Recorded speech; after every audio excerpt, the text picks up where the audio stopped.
Hello everyone and welcome to Linux Forensics here at Pentester Academy. In this video, I'm going to show you how you can make your own Linux Forensics thumb drive. We talked in a previous video about how you need to have a thumb drive or a CD-ROM, possibly both, that has the system binaries on it.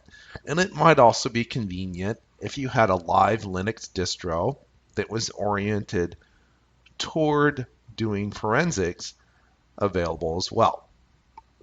So I'm going to take a thumb drive here, and the first thing you might want to do with your thumb drive is partition it. So I have just a basic cheapo 16 gig for this demonstration, but I would recommend,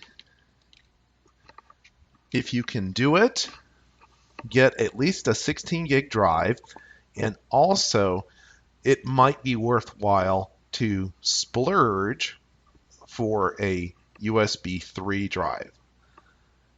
If you've seen my USB videos, you know that USB is horrible in terms of writing speed, but USB 3 is worth it for reading from the disk. All right, so let's get started.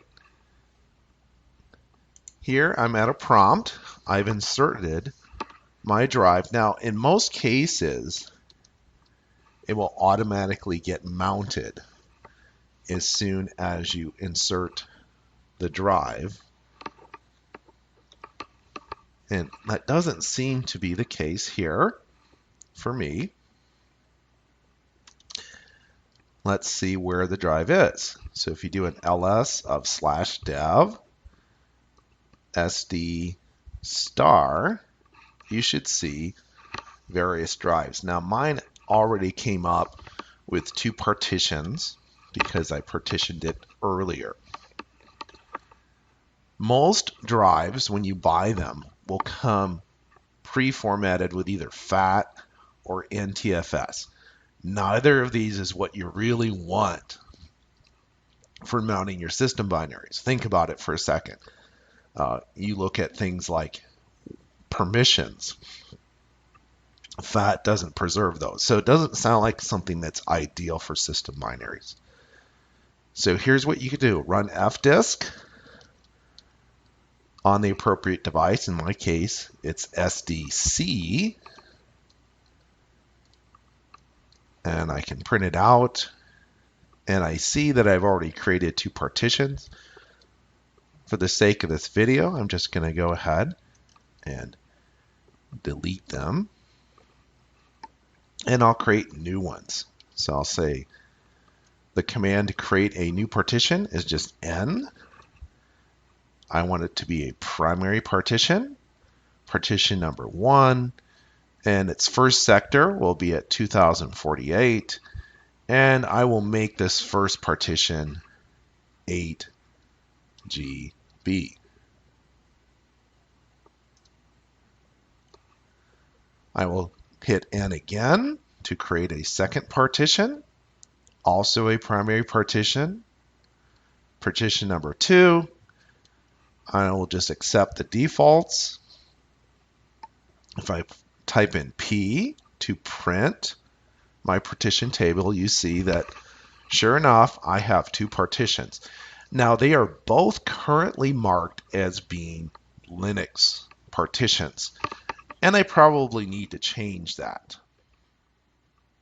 So I will go ahead and look at the type. I'll type T for the type command. It says which partition, and I'll say 1. And I can't remember the codes, let's say. So I can type L to list all of the various codes. And you'll notice that one of the possibilities is W95, Windows 95, FAT32, LBA. That's probably a good choice. And I'll use that one, code C.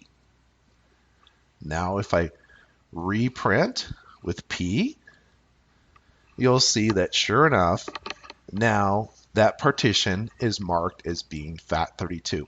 And this is necessary in order for a couple of things to happen. Now, first of all, again, as we talked about in the USB videos, Windows is pretty stupid and it only sees the first partition. And additionally, that first partition has to be FAT or NTFS, or it's not going to read it. So here, we're setting that up so that we can install Ubuntu onto that partition, a live version of Ubuntu. So I'm done. I'll say W for write and quit. And now I'm ready to go ahead and install Ubuntu on my first partition. And the command is USB-creator GTK. Go ahead and run that. In my case, it might yell at me a little bit. All right. And it says, where is your image? It already found my image here in my downloads folder for Ubuntu 14.04.2, 64-bit version. And here's the device to use. So I will click on Make Startup Disk. Now, one thing I might want to do before I do that is here there's an option for a persistence file. And you can choose how much persistent storage you want. I'm going to choose about 2 gigabytes. Should be enough. I'll make my startup disk. And now we see that our installation is complete. I'll go ahead and quit. But we're not quite done yet because we need to make a file system on our second partition, and we also need to copy some system binaries. So let me go ahead and get a root shell. And the first thing I need to do is, once again, let's verify that we don't have this mounted and just check where is this device. It's on SDB at the moment. So I'm going to use make file system ext3 on /dev/SDB2. And this will take just a little bit of time as it goes out and I see my thumb drive is being accessed while it writes the various information. Again, it's important that this is not a FAT file system because a FAT file system will not do what we need. It's not going to set up permissions and things like that appropriately for systems binaries. And that's why a lot of these live Linux systems, you'll see they create something like a Casper file and they install an ext3 usually file system inside of it. So when you set up that persistent file on Ubuntu, that's what you're getting. So I'm going to go ahead and pause here. And all right, now that my file system has been made, I can go ahead and make sure that this gets mounted. Now the easiest and laziest way to do this is just to remove and then reinsert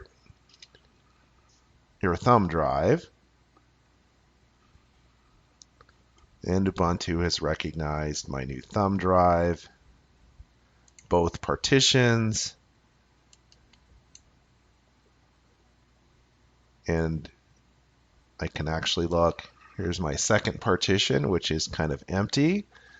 And if you're not sure that you've got the right one, you can always look at the other one as well. So this one definitely looks like the one that has live Ubuntu on it, and this is the other one. And you'll notice the names for each partition.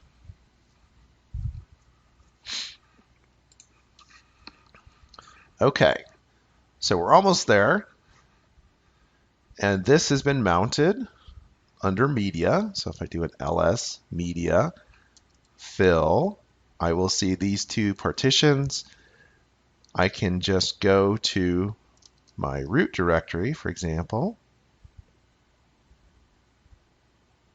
or I can go directly to that drive. I think I'll go to the drive. It's this one. There's nothing there but lost and found. I will make a directory. I'll call it x64 for 64-bit binaries. I'll call it x64 for 64-bit binaries. And now I will change that directory.